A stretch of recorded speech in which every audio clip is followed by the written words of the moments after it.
What up? Welcome back to the Novelist with Backers Hat Guy here.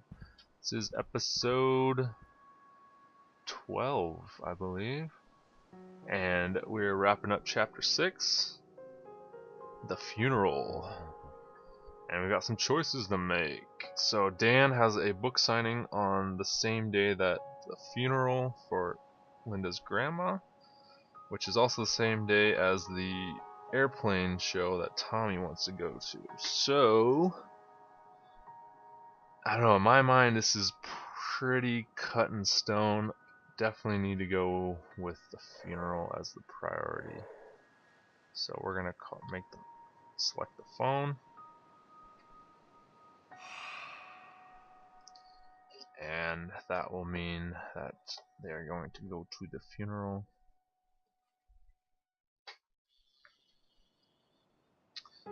Now we're back here.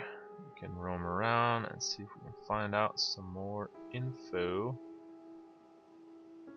about the house here before we make the final decision and see what is going to happen. Oh, so we got 2 books here. Diary of K. Williams, May 8th, 1952. Jay is gone and I am alone. That is the sum of it. No other thought enters my mind. Wed 38 years, now alone.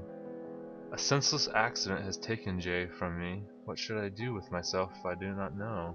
I do not know. Money is no worry. Time, that is the thing. There is so much of it still ahead of me. I have been blessed with health, but that blessing is now a curse. It is nothing more than the curse of time alone without Jay. I attempt to look ahead, but cannot envision a path without Jay. For so long, I had no need to imagine one. The children do not understand why I have come to this house alone, as they cannot understand my loss. Interesting. So K and J are married, and Jay has died in a bad accident. That's really sad. Let's see what this is. May 12th, is that? This was May 8th, so this is May 12th, this is 4 days later. Diary of K. Williams. I cannot say that I feel better than I did upon arriving, for Jay is still gone, but I do feel a change. Some glimmer of a path is taking in my mind. I cannot describe it other than the narrowing of a thought. Perhaps time alone is to be thanked, or perhaps it is something else, something unknown. Ooh. Today I drove to McClendon's to buy coffee, wine, and vegetables, although I was not due to run short of those for a few days more. I confess I went to hear human voices, to be around the living. I conversed with a pleasant couple, and it did me no small measure of good. My first words came out as a croak, and I realized I had not spoken in days. A small reminder of my solitary days here, alone with my thoughts, thinking of Jay, staring at the sea just over the cliff, though I must confess that my gaze always drifts from the sea to the edge of the cliff. Ooh. Edge of the cliff. So is he thinking of killing himself? Or is that possibly where she died? I say she. There's no indication of gender. Just K and J. So she or he. Not sure which one. So that's interesting. So we're getting another story from somebody who stayed in this house. That's quite interesting.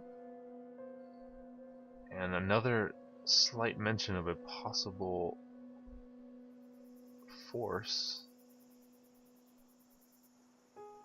Seems to be a reference to the ghost, aka us. So let's what was Dan's serious work on the chapter first? Is that this? Yeah, okay. So we're gonna go with Dan as a compromise. Let's see, poor Tommy. Alright, let's see what happens. Here we go.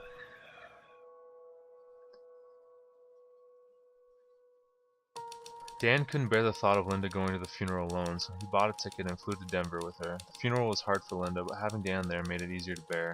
They stayed up late the night of the funeral as Linda told Dan stories of Grandma Joe, and they talked of maybe being grandparents themselves one day. Oh, that's good. Dan talked Paul into a compromise. He would work on the chapter and send it to Paul as soon as he could. Then Paul would try to talk to Brackett, and including an excerpt in the quarterly in-store preview. It wouldn't have the same impact as a personal appearance, but it would still build some awareness. Okay. Now Tommy, I'm sorry, Tommy. When Dan told Tommy they wouldn't be able to go to the show, Tommy had a crying fit and tried to tear up the magazine. It worried his parents. He hadn't thrown a fit like that for almost a year. It was exactly the kind of thing they had hoped to avoid by spending the summer in such a quiet, peaceful place. Oh. Well, Tommy, I mean, Grandma Joe died. As July came to an end, the Kaplans' lives had developed a pattern.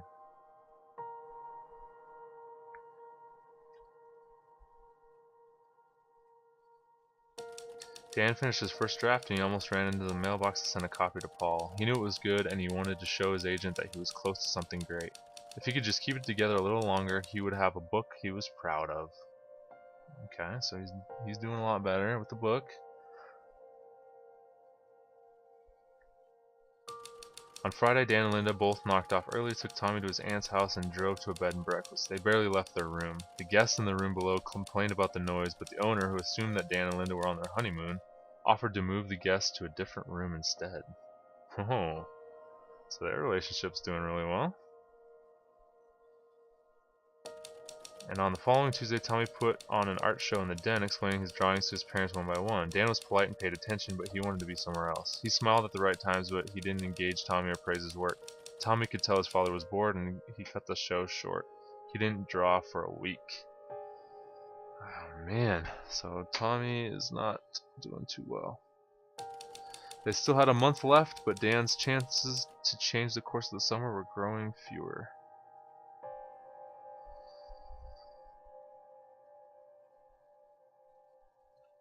So there you go. Chapter 7. Full House. A friend of Dan's was coming to visit, but alright, so that wraps up kind of the second month of the summer. Seems to be that, 3 chapters is 1 month. So that was chapter 6. So the second month is up. So it looks like we got 3 more chapters to go, which is exciting. So yeah, so that wraps up chapter 6. And thank you for watching, and we will continue this very soon. I will see you next time.